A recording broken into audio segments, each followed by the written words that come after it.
It's Wednesday night. My name is David Morrison. I am the Ball Society analyst right here on the Ball Society Network. We are all over social media tonight. Facebook.com/UT Ball Society, YouTube.com/Ball Society, and on Twitter @Society Ball. That's where you're watching our show tonight.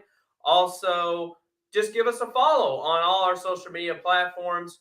12,500 followers on our Facebook page, over 500 on YouTube. Twitter's growing leaps and bounds. Thank you for following us here on Ball Society, your one-stop place for all Ball Society news and notes. Our founder, Brad, is in the chat room tonight. If you have any questions or want to leave comments, chat room is officially open. Go ahead and mark down any questions or comments wherever you're watching us here tonight. Like I said, I didn't have a show last week. I was down in Daytona Beach having a little rest and relaxation. Always nice to have that. But now we are back here tonight. Got to play some catch up. Got a lot to talk about. Tennessee baseball team was supposed to play Vanderbilt tonight in the SEC tournament, but there's been some storms and a lot of rain going down in Hoover, Alabama. That's pushed a lot of these tournament games back. So Tennessee is supposed to play tomorrow night, as what we have been told. Our founder Brad says Ball Society is officially a big deal. Thank you, followers. And we'll talk about, like I said, we'll talk about baseball momentarily. Big recruiting weekend coming up at the University of Tennessee. We'll talk about all of the commits. Well, we have 3 commits already committed that's going to be there this weekend. But all the players that may be coming to the University of Tennessee will be in town. Like I said, a big recruiting weekend. We'll talk all about that. We got some college basketball news. As Josiah Jordan-James has pulled his name out of the NBA draft and will return to the University of Tennessee for his senior year. And then we'll talk about some of the other basketball news and notes. And then we'll wrap up the show with more football as we go behind enemy lines, as we will preview all of Tennessee's non-conference opponents for the 2022 football season. That's all coming up tonight. Like I said, we thank you once again for our social media followers.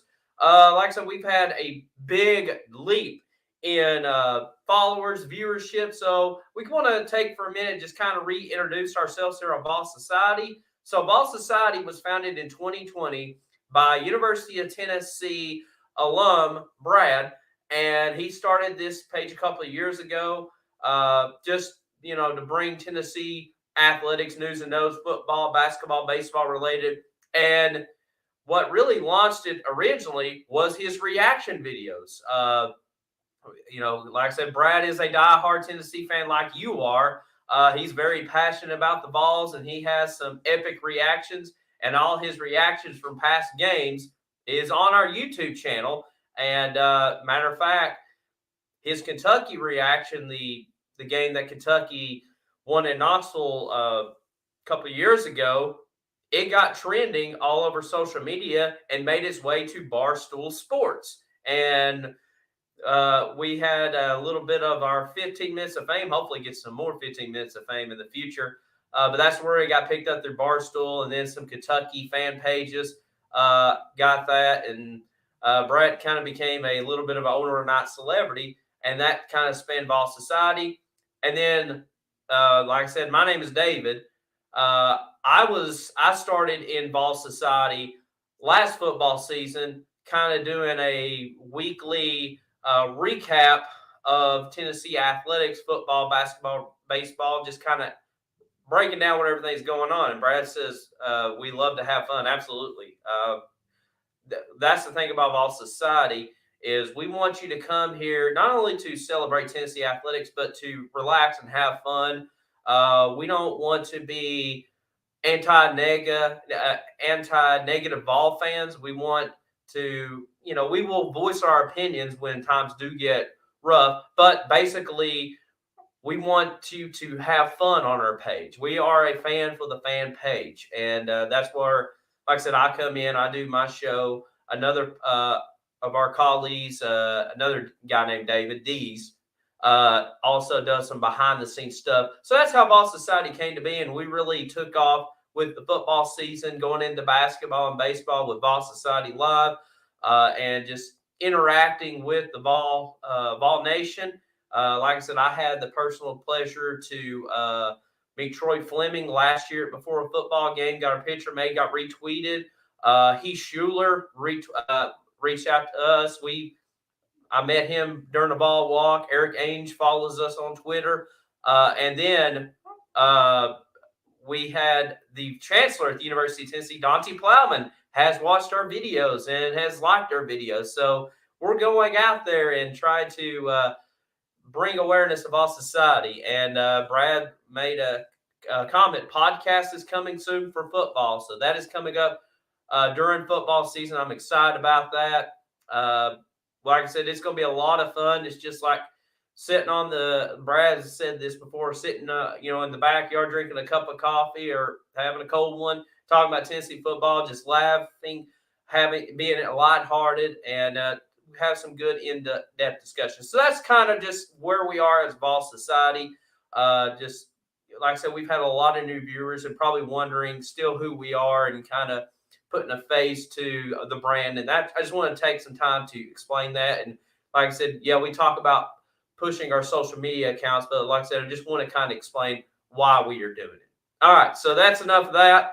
Got all that out of the way. So let's talk about what's going on, like I said, the last couple of weeks since the last time we talked to you. So right now, Tennessee baseball team, and hello to my grandparents watch along. They watch every week. So like I said, Tennessee baseball team is down in Hoover, Alabama, getting ready to play Vanderbilt in the second round of the SEC tournament. Like I said, there's been some major storms came through the Hoover, Alabama area, postponed a lot of games back. Like I said, we were supposed to play originally today, like at 5:30 Eastern Standard Time, 4:30 Central Time.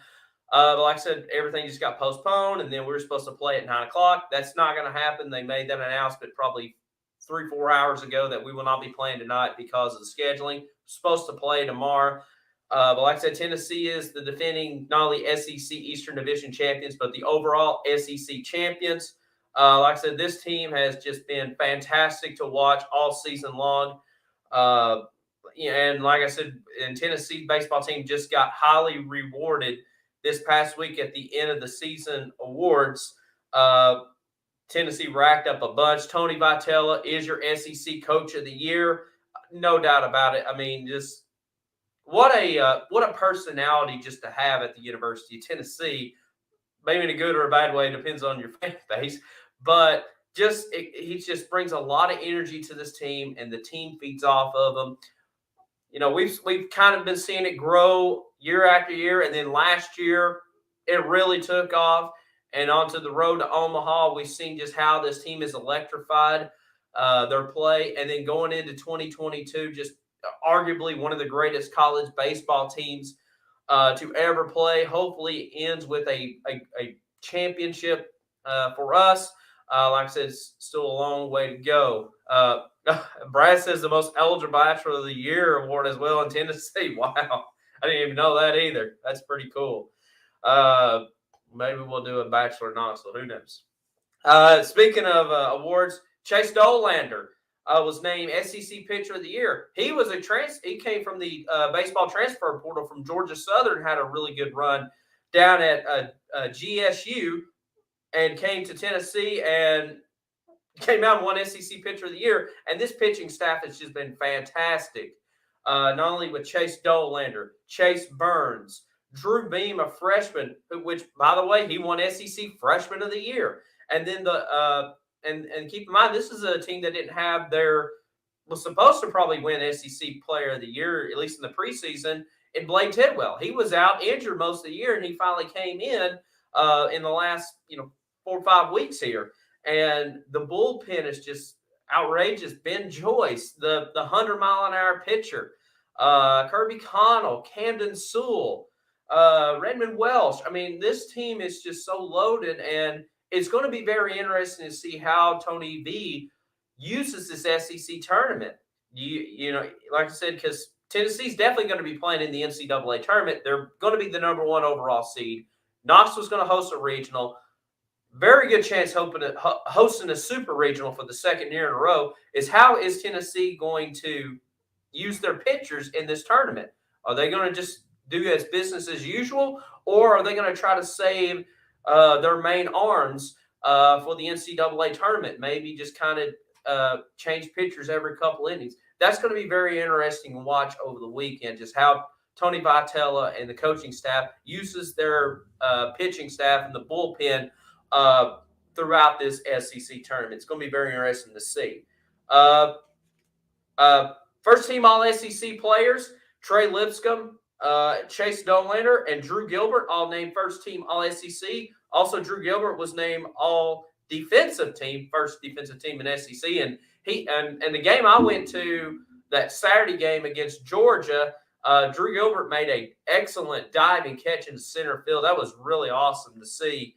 Like I said, this team is just loaded all the way around. And then second team All SEC had a couple of players, Drew Beam, the freshman, and Chase Burns, another pitcher. So like I said, this is a fun baseball team to watch. I can't really add any more to that. It's just they have really made college baseball a buzz. And, you know, the national media of who covers college baseball, they talk about Tennessee baseball. Tony Vitale, just what they bring. And it's very exciting, just this dominant run that they bring us so far. And I can't wait to see what they do in Hoover. And then when we get back to Knoxville for the regionals and hopefully the super regionals and make another trip to Omaha. Should be a lot of fun. So we'll see how they do. Like I said, wish they were playing tonight. It's not going to happen. Like I said, can't control the rain. I mean, farmers love rain, but if you're hosting a baseball tournament, it's very difficult. Brad says going all the way. It's gonna be a fun ride to see where this team goes. And like, you know, we haven't really played a lot of major non-conference opponents. I mean, yeah, down in Houston, we got to play Texas, Baylor, and Oklahoma, and Texas gave us one of our few losses on the year. And, of course, you're going to be seeing several SEC teams, not only this week, but possibly in the Super Regionals. Remember, last year we played LSU in the Super Regional. Just kind of depends on how it's set up. But, like I said, this team definitely is Omaha bound. And, like I said, it's just a loaded roster. Like I said, haven't really got hit with the injury bug a lot. Like I said, I mean, besides Tidwell's injury, but that was early in the year, and now you got a very healthy baseball team. Like I said, just my thing is for them is just to take care as usual. Ms. K joining us tonight. She says, "Hey, David, looking good. Thank you. Appreciate that." So, like I said, what do y'all think about this team? Like I said, I'm excited to see what's going to happen. Like I said, we'll see how they'll do this weekend. All right, let's switch over to football really quick. Big recruiting weekend coming up at the University of Tennessee during Memorial Day weekend. Like I said, a big recruiting weekend. This is an invitation-only recruiting visiting weekend. So this is like unofficial visits. This is all invitations provided through the University of Tennessee and some of the players that are coming to visit. So 3 players are already committed to the University of Tennessee will be in town this weekend, including Ethan Davis. There are 4 flirting with a 5-star tight end. Perhaps his lead analyst, David. Flirting with a 5-star tight end, Ethan Davis is coming. Nico's going to be back in town this weekend. Jack Luttrell's going to be back in town. Like I said, they're all Tennessee commits. But this is 3 important people that's coming in because they're going to be kind of playing the role of an extra recruiting coordinator because here's some of the players that are coming in. We're starting off with Francis Mauigoa. Francis Mauigoa, 5-star offensive tackle, plays at IMG Academy down in Florida. You know, in years past, we would have probably never got a caliber of a player of a Francis Mauigoa. And that's not to say that our others have been terrible. There's been some great offensive linemen came to Tennessee, but this is a player that probably never even thought about Tennessee, probably didn't even maybe want to come in the past.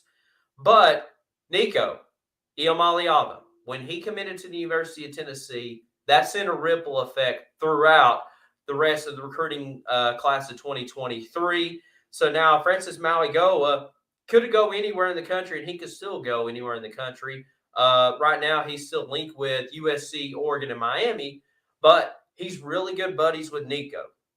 Matter of fact, when Nico took his visit to Oregon, Francis Mauigoa and Kyler Casper was all a part of that same recruiting visit.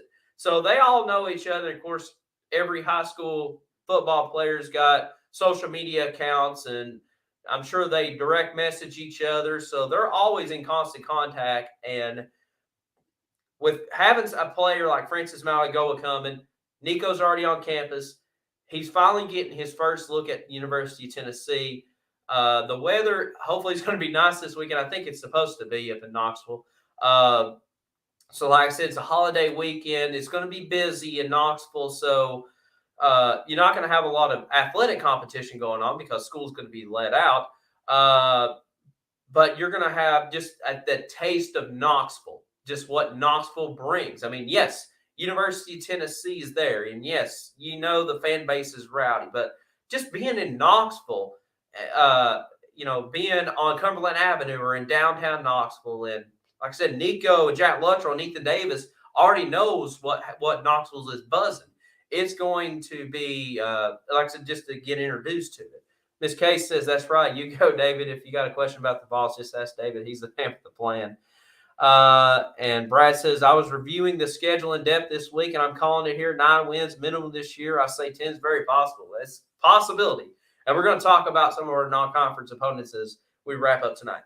Other players, Bryson Sanders, a guy just down the road from me in Chattanooga who goes to Baylor High School, 4-star offensive tackle. Looked like he was going to be leaning towards Ole Miss, but Tennessee has really made a push for him.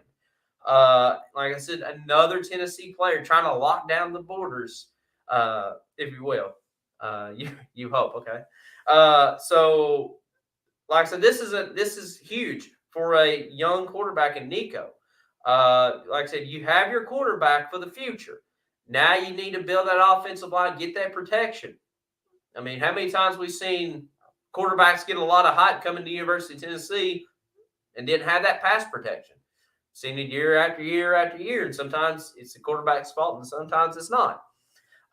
So this is huge, building that foundation. And then another offensive tackle, Lucas Simmons from Clearwater, Florida. He's not only Tennessee's in that discussion, but so is USC, Florida, Florida State, Oklahoma. His dad played at Oklahoma. He's from Clearwater, Florida. He's paying a visit this weekend. And then a 5-star defensive lineman in Vic Burley from Warner Robins, Georgia. Clemson and Tennessee is in the mix for him. Once again, Ronnie Gardner, best defensive line coach in college football. Like I said, this is another huge addition. Like I said, we got a lot of good talent already coming in, but still building depth, building for the future at Tennessee. And I'll go ahead and we'll talk about the 800-pound gorilla in the room, NIL. My take is for NIL. There's some good things about NIL. Like I said, I like it from a fan perspective, like the autograph signings, the meet and greets, and as far as you can buy jerseys now with players' names on it. That's the cool part about NIL. Some of the payments, depends on what you read. I honestly, I don't think Nico is getting a full $8 million right out of the gate. I think he's getting a good payday, but he's got to meet some demandments and stuff like that. And Spire Sports, who's in charge of that, doing that. Nick Saban doesn't like it. He's getting scared. I'm going to talk about that Saban Jimbo situation here. But, it is the future of college football. Like I said, that's where you're going to have to go into recruiting. I know a lot of people don't like it. And I know some in my traditional ways, there's some things I'm still iffy on. But like I said, I still think at the end of the day, you still got to win football games. Like I said, we see it in the NFL. They put a lot of money and a lot of stock into NFL draft players, and you hope they develop into, a good quality football program. And that's what it is.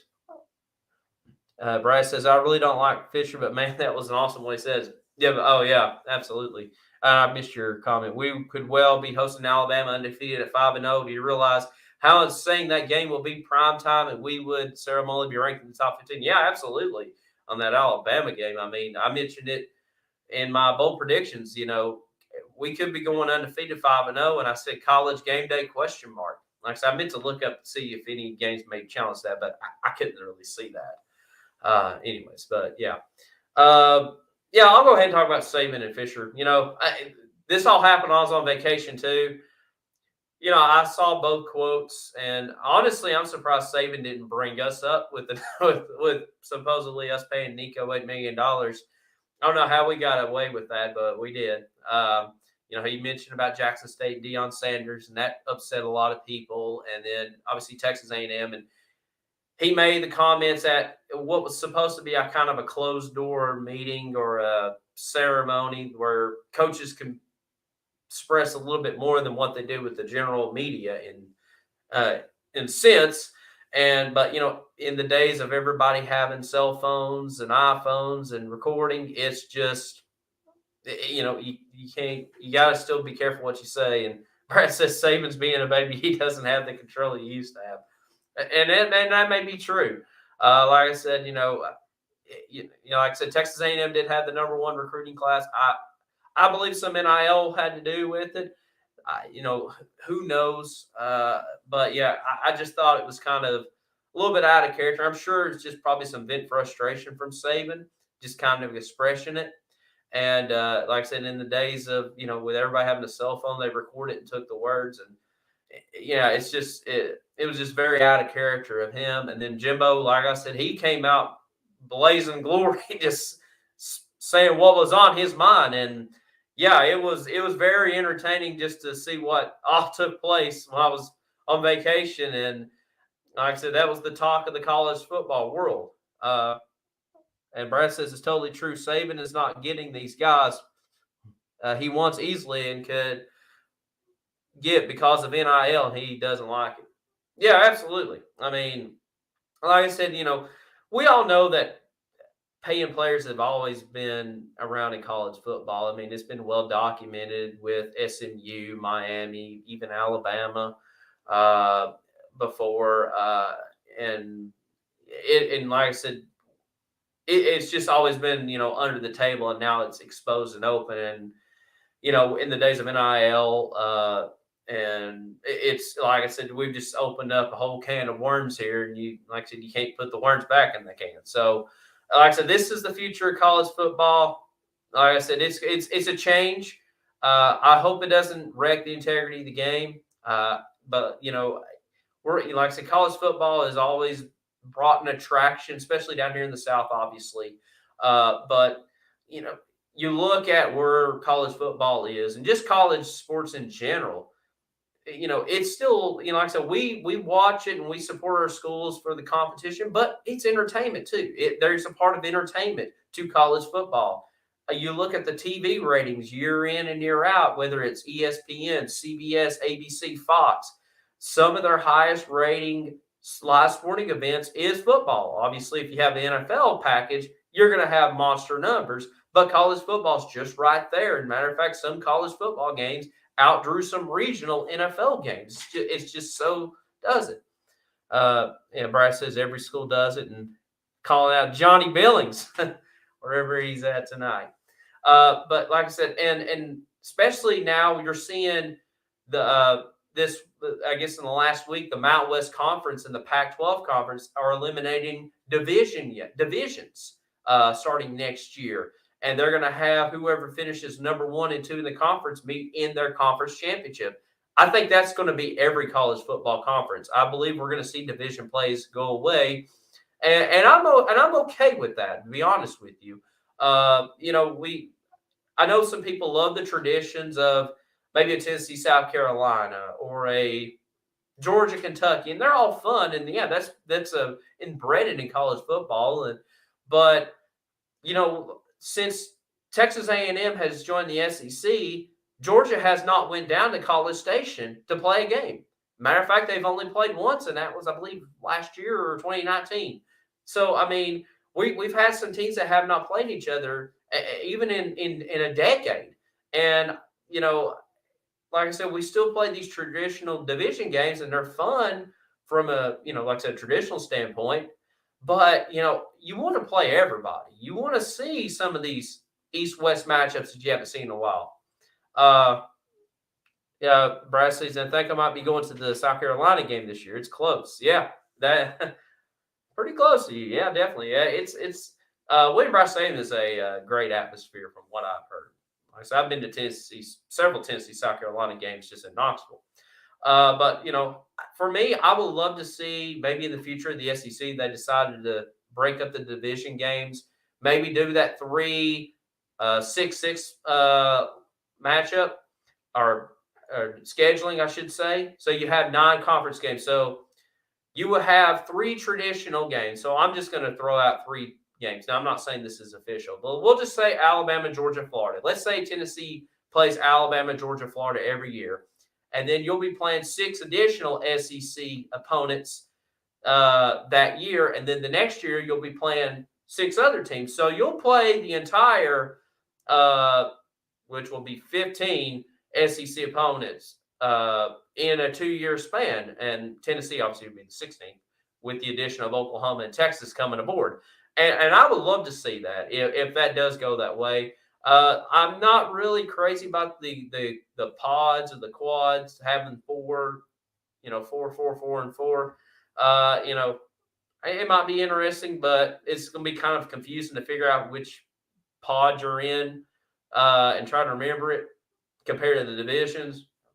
I just say, maybe line it up 1 through 16 and just let the top 2 teams win. And I think even for the future of the SEC, can you imagine if the Iron Bowl was for the SEC championship down in Atlanta, or Tennessee, Florida, or Tennessee, Alabama, even Texas A&M and Alabama?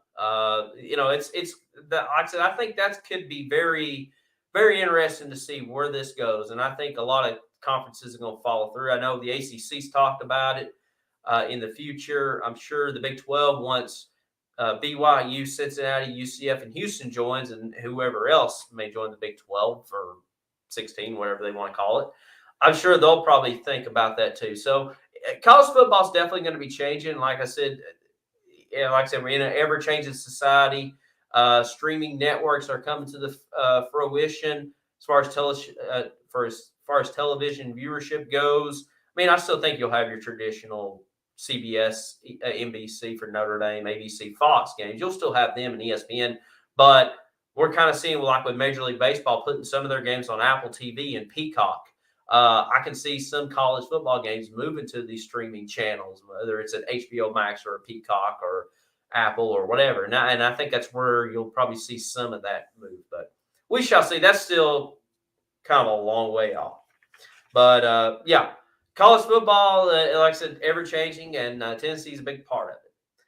All right, so let's talk a little college basketball. Josiah Jordan-James has pulled his name out of the NBA draft and is coming back to the University of Tennessee for his senior year.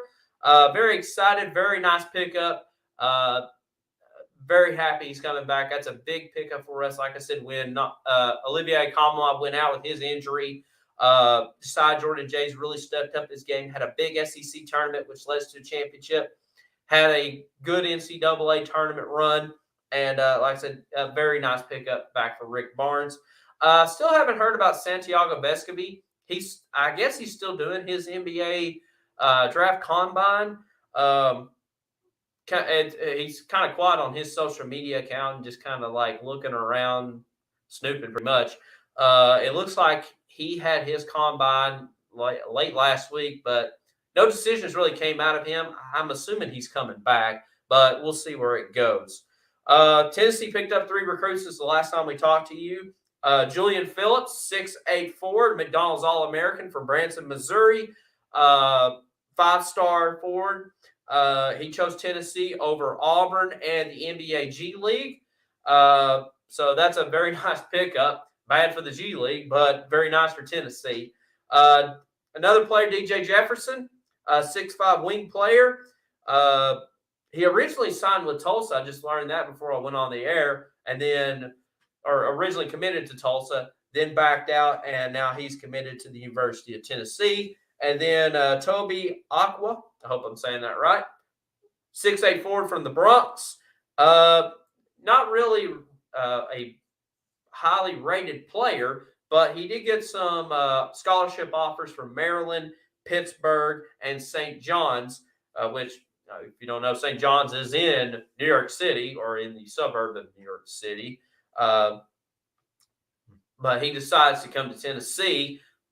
And like I said, Tennessee ended up picking up 3 big recruits, kind of not really in short notice, but in a quick span out of the way, and be cool. Brad says, "How cool will it be to have Dante Plowman on here for an interview? Would be fantastic." Has she been on? I can't tell. Anyways, so I mean, like I said, this is like I said, big week for Tennessee basketball.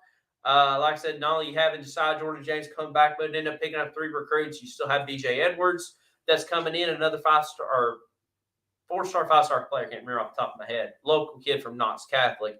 Like I said, I think Tennessee basketball can be in for another big year. You'll have Olivier Kamwa coming back from his injury. I don't know if he'll be a day one starter or if he'll start the first game, and we'll see. If not, you have Uros Plavich, who played a lot of minutes last year with the Kamwa's injury. So at least you have some backup. And Zakai Ziegler will be running the point next year with Kennedy Chandler going off to the NBA draft. And which I saw Zakai Ziegler crossing the road whenever I was at the Tennessee baseball game on that Saturday when they played Georgia. So pretty cool seeing that. So like I said, should be a lot of fun Tennessee basketball. Also, one quick small note. If you go back to Thompson-Boling Arena next year for basketball or a concert, you're going to notice a missing banner. Tennessee basketball has removed the NIT banner that's been up at Thompson-Boling Arena, I guess, since 1987 when they opened the arena up. And of course, back a long time ago, before the NCAA tournament got really big, the NIT tournament was still a kind of a respectable tournament. And putting up an NIT banner probably wasn't the worst thing in the world, but because of how March Madness is grown in the last 25, 30 years, the NIT's almost become the butt end of the joke. So, NIT, not in tournaments, kind of the example. So Tennessee has removed their NIT banners at Thompson-Boling Arena. So an interesting move by that program. All right. Now it's time to go behind enemy lines as we preview some of Tennessee's 2022 football opponents. We're going to cover all the non-conference opponents tonight because there's really not a lot to talk about. We'll probably go more in depth with Pitt. But Tennessee does open the season on that Thursday night, whatever, I can't remember the date now, September 1st, I believe, when they open up against Ball State at Neyland Stadium. Ball State finished the season 6-7 on the year, last year, I should say, 4-4 in the MAC. They lost in the Camelo Bowl to Georgia State. They got a quarterback that they feel confident in John Paddock. Their offense is going to be really good, very explosive. Thank you, Brad, confirming that. September 1st, 7 o'clock, and I know that's on the SEC network for that date. Like I said, they got a really good offense. A lot of their offensive stars is coming back from what I read. Their defense is going to be a struggle, kind of needs some improvement all the way, except for their pass rush. So Tennessee should take care of them fairly easily as we get ready to take on Pitt that next week. Like I said, I'll jump into Pitt last. Akron, they finished the MAC 2-10 last year, 1-7 in conference play. They fired their coach, and they brought in a coach that's familiar to SEC fans, particularly Mississippi State, and Joe Moorhead, who's now the new coach at Akron. Their quarterback hit the transfer portal that played at Akron last year. He's going to Georgia Tech, so they're looking for a quarterback, and they just need improvement everywhere.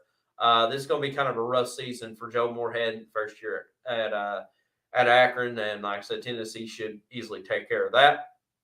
UT Martin, we're going to play them, I believe, right before or right after Alabama, I believe. Kind of a weird mid-October non-conference game, probably homecoming to be exact. But UT Martin had a great season last year. They're the defending Ohio Valley champions. They finished 10-3 on the year down in FCS, 5-1 in the OVC. They should be a top 15 team ranked next year. Down in FCS, they lost to Montana State in the second round of the playoffs last year. So, like I said, Tennessee should be very superior to them. But, as far as an FCS school goes, could be a little competitive probably in that game, but I wouldn't expect Tennessee to sweat that too much. Like I said, those three games should be very easily winnable.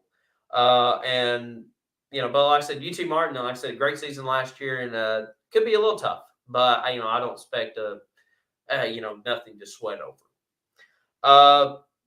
So we'll talk about Pitt. That's our big Power 5 opponent. Second year in a row we played the Panthers. That will be on September the 10th at Heinz Field in Pittsburgh. Pitt finished the season last year 11-3 on the year, 8-1 in the ACC. They ended up winning the ACC championship, which our founder Brad was at the ACC championship game last year between Pitt and Wake Forest. They lost in the Peach Bowl last year to Michigan State, 31-21. And of course, that was the game where Kenny Pickett decided not to play in the game and to focus on the NFL draft. So he didn't play in that game. And like I said, Michigan State took advantage of that.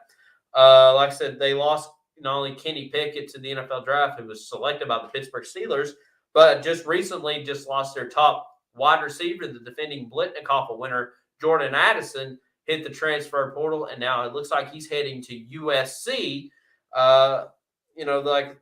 Just kind of bad timing all the way around. Now, Pitt did pick up a USC's quarterback, Keenan Slovis, in the transfer portal, and honestly, like when before Jordan Addison announced he was going to the transfer portal, that I was a little concerned about this Pitt game. But now, not having Jordan Addison there, you got Keenan Slovis, who's going to be good.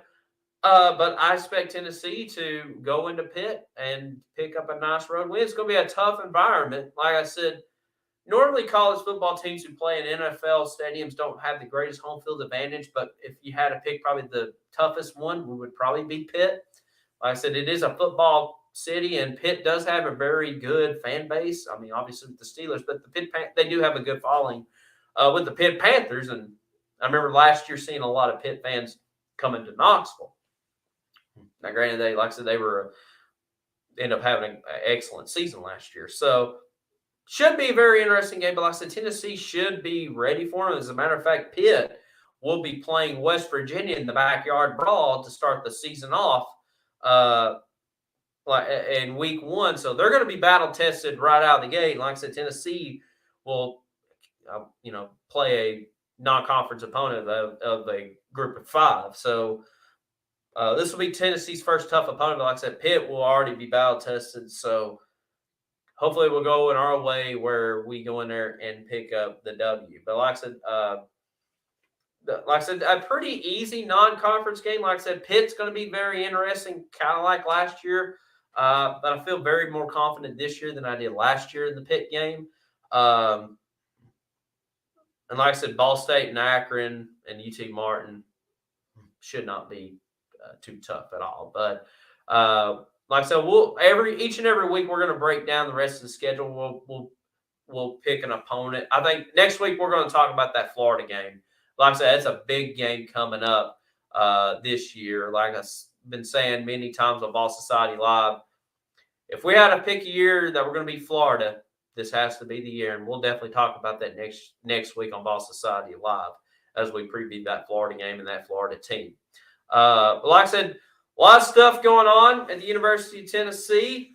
Like I said, with baseball going on, like I said, baseball team down in Hoover, Alabama, going to be playing Vanderbilt sometime tomorrow. Hopefully the weather cooperates. I know there's like a 90% chance of rain tomorrow down in Hoover. So fingers crossed we can get this tournament in. But if not, like I said, we got bigger fish to fry in the NCAA tournament coming up. I know some of these teams, SEC teams that may be on the bubble, I know they need to get this tournament in. And then, like I said, the big Memorial Day recruiting weekend down at the University of Tennessee. Like I said, not a lot of on-campus activities going on. Obviously, graduation has already taken place at UT, but still Knoxville's going to be very busy this holiday weekend. So hopefully the players can appreciate just how Knoxville is, and they'll welcome them in. And like I said, basketball will be here before you know it. And obviously we still got to get through football, but should be a lot of fun. We got a lot of stuff coming up on Vol Society Line.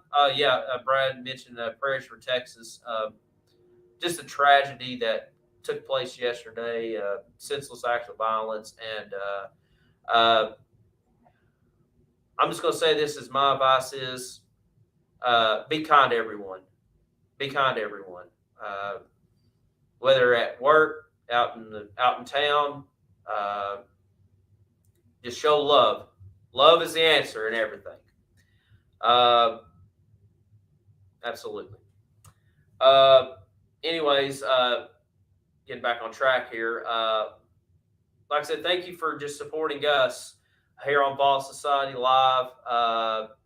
Like I said, our Facebook page, YouTube, Twitter. Like I said, we're growing leaps and bounds, and we're so grateful for that. Podcast coming up in the summer. Also, we started today the countdown to kickoff with our VFL jersey countdown. We started with now 99 days to kickoff.